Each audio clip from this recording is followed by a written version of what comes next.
រសកម្មភាពទាំងអស់នេះគឺបានទីមួយគឺផ្លាស់ប្ដូរខ្លួនឯងទីមុនគឺខ្ញុំអត់មានភាពក្លាហានទេគឺខ្ញុំមានការផ្លាស់ប្ដូរគំនិតថ្មីមួយដែរអញ្ចឹងដំបូងគឺខ្ញុំថាខ្ញុំពេលខ្ញុំរៀនចាប់តែ12តែខ្ញុំដឹងថាទៅរៀនហើយមិនដឹងថាទៅធ្វើអី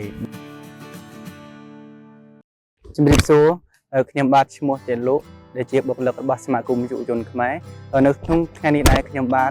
មកចែករំលែកអំពីបទពិសោធន៍ដែលខ្ញុំបានអនុវត្តកន្លងមកខ្ញុំឈ្មោះសវណ្ណរ៉េតកយ៉ានជាបុគ្គលិកនៃសមាគមយុវជនខ្មែរហើយតួនាទីរបស់នាងខ្ញុំគឺជំនួយការគម្រោងខ្ញុំបានចូលរួមរហូតមកដល់ឆ្នាំ2019ខ្ញុំចូលរួមជាមួយនឹងសមាគមយុវជនខ្មែរដែលបានអនុវត្តគម្រោងហាមស្អាតឬគម្រោងដល់ពេលដែលធ្វើសកម្មភាពហ្នឹងដំបូងជាបុគ្គលិកហាត់ការទេប៉ុន្តែទៅពេលចុងក្រោយពេលដែលខ្ញុំអនុវត្តសកម្មភាពឬក៏សមត្ថភាពខ្ញុំវារៀងក្របើជាងមុនខ្លាំងជាងមុនខ្ញុំក៏ខ្លាចជាបុគ្គលិកជំនួយការគម្រោងលក្ខណៈពិសេសរបស់ខ្ញុំគឺពីមុនមកគឺខ្ញុំមានការចូលរួមសកម្មជាងគេហើយ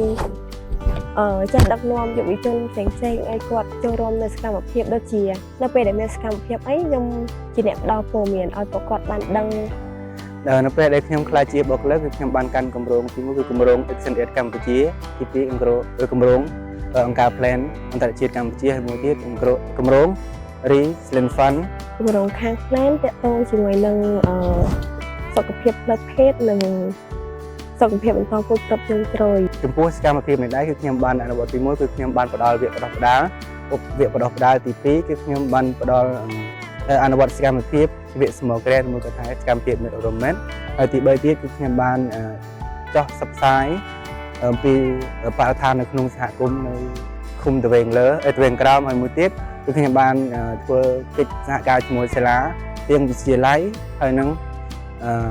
សាកលវិទ្យាល័យពីសកម្មភាពកន្លងមកគឺមានការគ្រប់គ្រងពីខាងអាជ្ញាធរពាក់ព័ន្ធព្រោះអីនៅក្នុងសហគមន៍របស់ពួកគាត់ពីមុនមកគឺពួកគាត់បានចុះប្រាក់ប្រជាពលរដ្ឋឲ្យគាត់ដើររើសសម្រាមនៅតាមដងផ្លូវដែរក៏ប៉ុន្តែប្រជាពលរដ្ឋមួយចំនួនគឺអត់ស្ដាប់ពួកគាត់ទេខ្ញុំមើលឃើញថាវាផ្ដល់អត្ថប្រយោជន៍ច្រើនសម្រាប់ក្រុមក្លឹបកុមារក៏ដូចជាយុវជនដែលរស់នៅក្នុងសហគមន៍របស់ខ្ញុំដោយសារតែប្រជាជនដែលរស់នៅក្នុងតំបន់ពួកខ្ញុំគឺជាតំបន់ដាច់ស្រយាលមួយអញ្ចឹងការយល់ឃើញរបស់ប្រជាពលរដ្ឋទាក់ទងជាមួយនឹងសុខភាពបន្តពូជទាក់ទងជាមួយនឹងបញ្ហាបរិស្ថាននេះដែរគឺពួកគាត់នៅមានកម្រិតអញ្ចឹងនៅពេលដែលយើងបានផ្ដល់ទាក់ទងជាមួយនឹងបញ្ហាទាំងអស់នេះទាំងយុវជនក៏ដូចជាទាំងប្រជាពលរដ្ឋ